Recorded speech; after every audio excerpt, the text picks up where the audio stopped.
Now, if I was a home buyer right now looking to purchase in South Florida, I would be totally confused, just like a lot of you out there. It's a very emotional decision, and with all the clickbait stories going on and all the fear-mongering by the media, it's just unavoidable if you're in the process of gathering information about buying a home. So today I wanted to just give you some information that might be helpful, kind of talk about what is true and what is not true and what we can expect moving forward and closing out 2022 and moving on into 2023. Hey guys, my name's Robert and welcome to my channel, which is all about real estate and living in South Florida. And it would mean a great deal to me if you would subscribe to the channel and give it a thumbs up and tap the notifications. It helps with the YouTube algorithm. It helps the channel grow. And to show my appreciation, I promise to do 100 push-ups per day until I put out my next video. So where are all the buyers here in South Florida? Now, if you look at the media, and you listen to the media, you're going to think that, wow, things are just crashing all around us, but not really the case. Now, we are at that time, holiday season, and although Florida isn't as pronounced as other areas, especially areas that are a lot colder, we do have a dip in sales and activity during this time of year. So if you look at this chart here, you would see this is going back to 2017 in October. If you look at all these dips, now these are closed sales. If you look at all these dips, you go down here, this is January 2018, then we come down January 2019, peaks again, comes down January 2020. So you can see the pattern here. You get a lot of activity during the spring and summer months. It comes down during the holiday season. Same thing here, comes down again. Same thing. It's going to go, this is COVID right here, this is May 2020. But again, peaks, comes down again January 2021, comes up again, and then we're down in 2022. January comes up, and then we're back down right here. We're in 2022, and that's where we are right now. So you can see, again, just normal time of the year right now for sales to be down in general. So we still had a very, very active summer, but again, at this time of year, sales are down just in general because of the time of year. Now, also add to that the interest rate issue that we had this year alone. So this other chart here is going to show you the interest rates that we've had for 2022. So you see in March is when the interest rates started going up. So March, it was going up 25 basis points. Then in May, it's 50. Then you see June, July, September 21st, November 2nd, all had gone up 75 basis points. So consecutive rate hikes for the first time, which were pretty high in the last, I think it's 40 years, or history actually. So that, along with the time of year, is really contributing to why we have such a huge slowdown right now at this point. And also why a lot of buyers are very confused and kind of paralyzed with fear on what they should do. And a lot of them are holding off and on the fence about if they should buy at all. Now, if you took a poll and asked most buyers out there, they would tell you that the problem is interest rates. And obviously that is part of the problem, but it's really not the interest rates, it's the inflation. Now, the inflation is what drives the interest rate. So in very simple terms, if I lend you money or a sum of money and you're going to make payments to me, say you're giving me $1,000 a month for a sum of money that I give you, I'm going to take that fixed payment of $1,000 a month and I'm going to go out and buy goods and services that I want to get using that money. So every month I make a list, I go out and purchase what I want. So say 4, 5, 6 months down the line, things start getting more expensive due to inflation. So when I go out to purchase my list, if I cannot get everything on my list, I have to start leaving things off because it gets more expensive. And then as we go on more and more, I have to really start cutting down on my list. That money, that $1,000, is not worth what it was at one point. It erodes. Now, I can't come back to you and change our agreement, but what I do is the next person that I lend money to, I have to increase the interest rate, or, you know, the rate of return that I get. So this way I can go out and buy the same goods and services that I want because things are more expensive. So the interest rates follow inflation. Now, if we look at this other chart right here, it's going to show you going back to, this is 1971. So you can see the blue line is mortgage rates and the orange line is the inflation rate. So you can kind of see pretty clearly that they follow each other.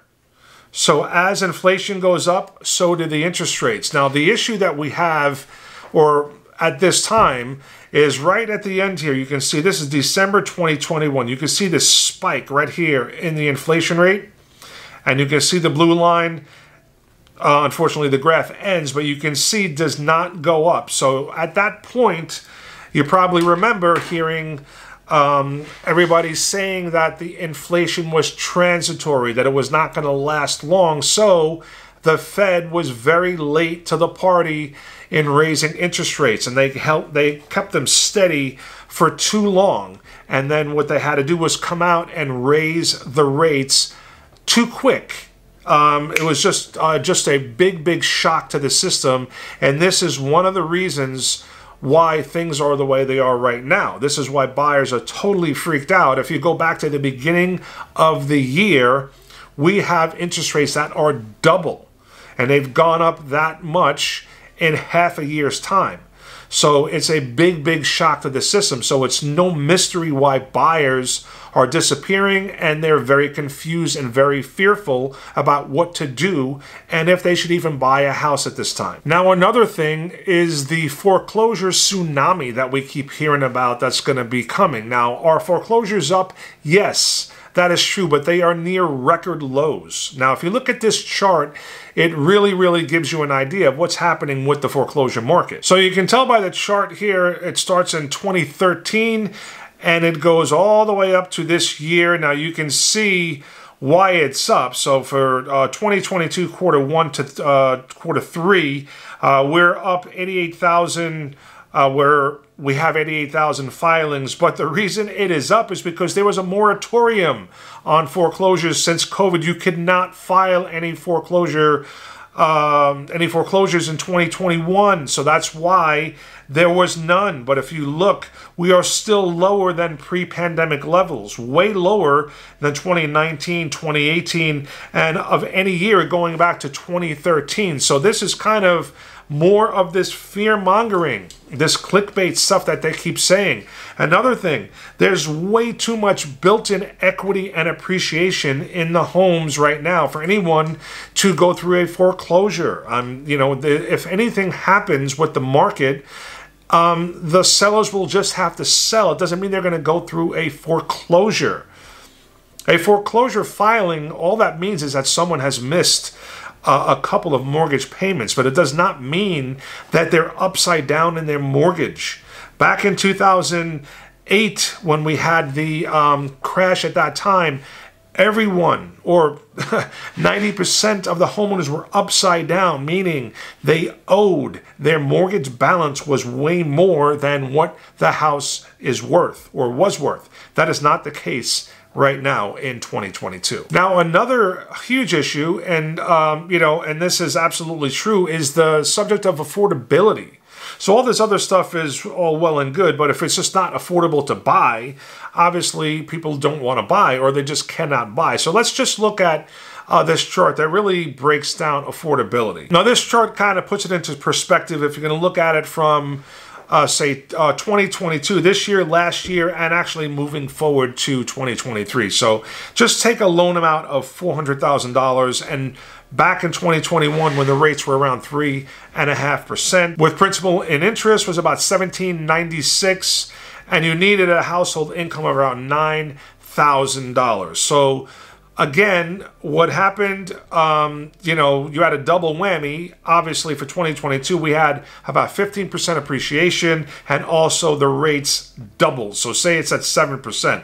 So that same house, or their loan amount, would be $460 now. The interest rate would be 7, as opposed to 3.5. The monthly payment would go from $1,796 to $3,060. And again, you have a more. You have to pay $1,264 more, but you have to take into account your increase in wages. So basically, they're saying that on average, people's wages should be going up, or should have gone up from 2021 to 2022 by an average of around 9%. So I think our average here in Florida is 8.3%. So let's just say 9%.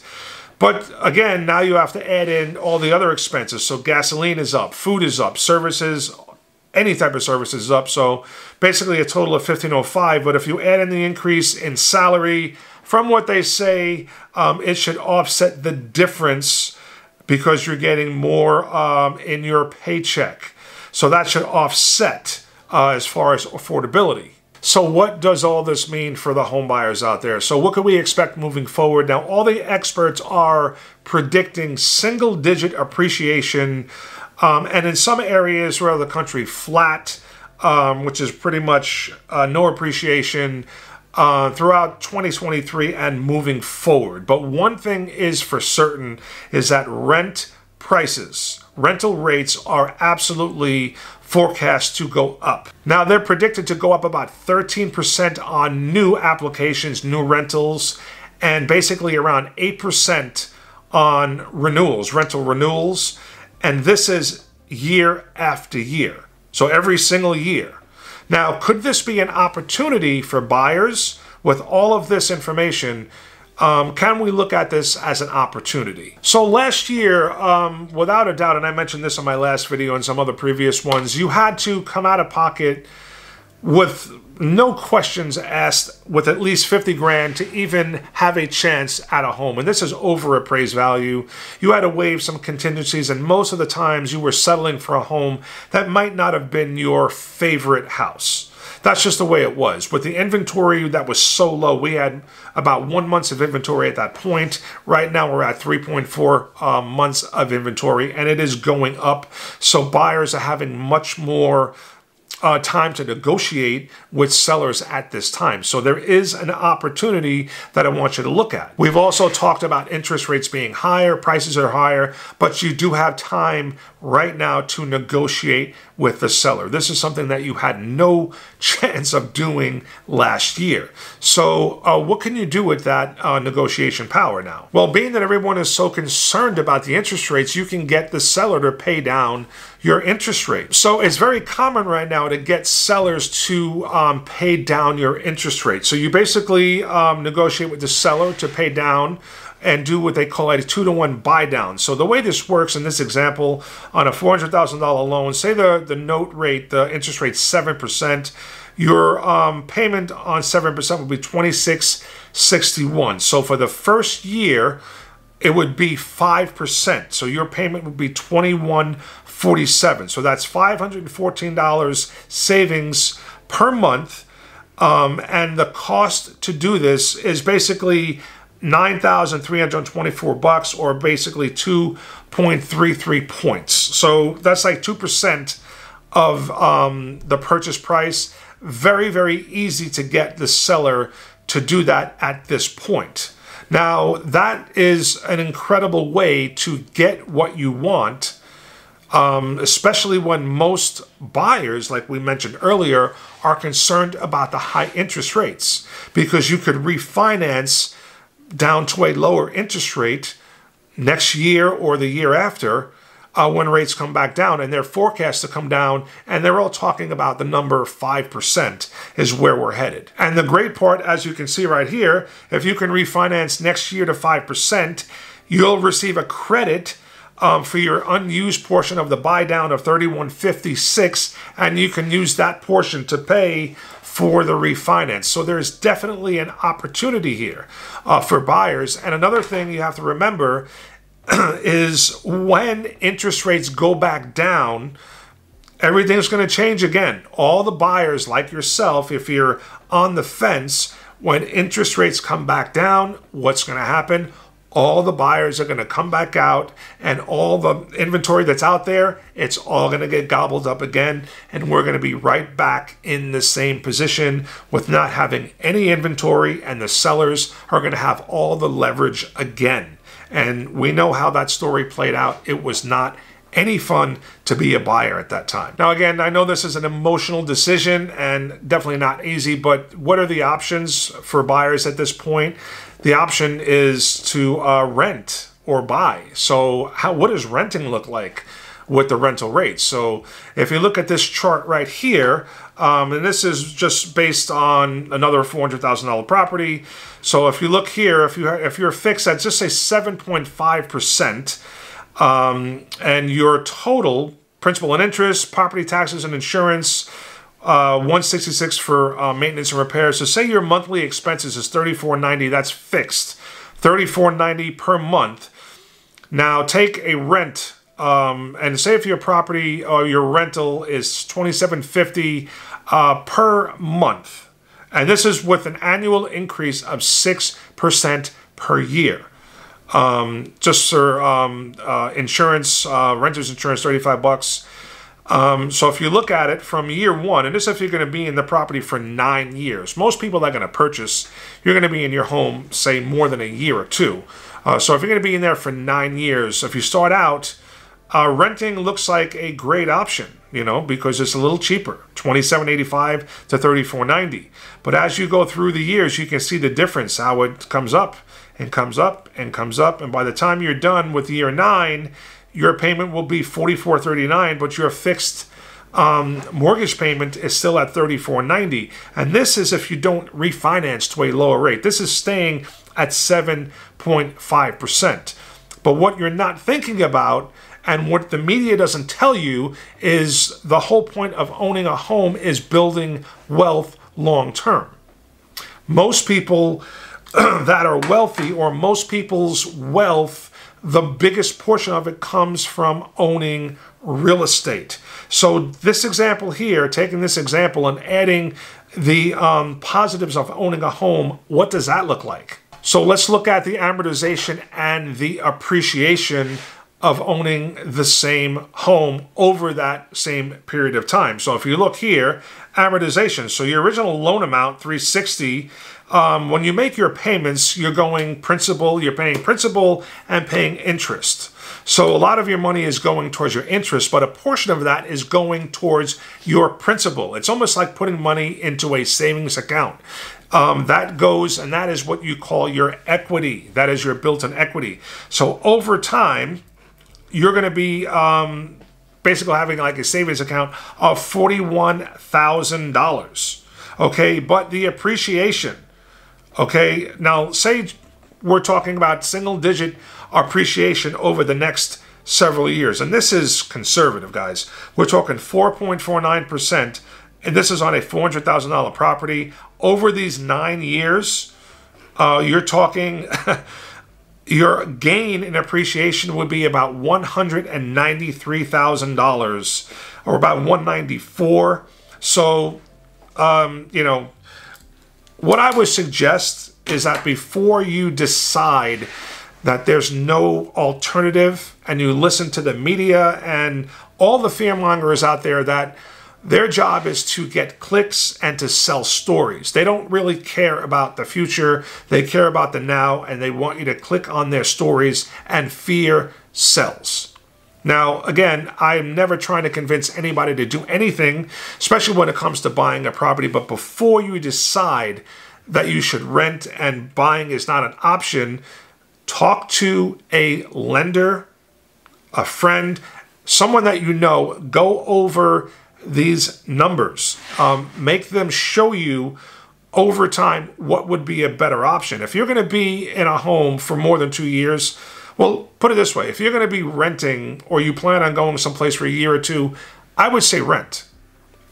Don't buy, rent. But if you plan on going someplace and buying, and you plan on being in that home for more than 2 years, I absolutely think you have to look at these numbers before you make that decision, and just decide that there's no chance for you and buying is not an option, because you would be surprised at what you would find if you really crunch these numbers. Now, I hope you got something from this video. Hopefully it was helpful. If you have any questions, I can get you in touch with our lender. He can go over these numbers for you specific to a particular property that you're interested in buying.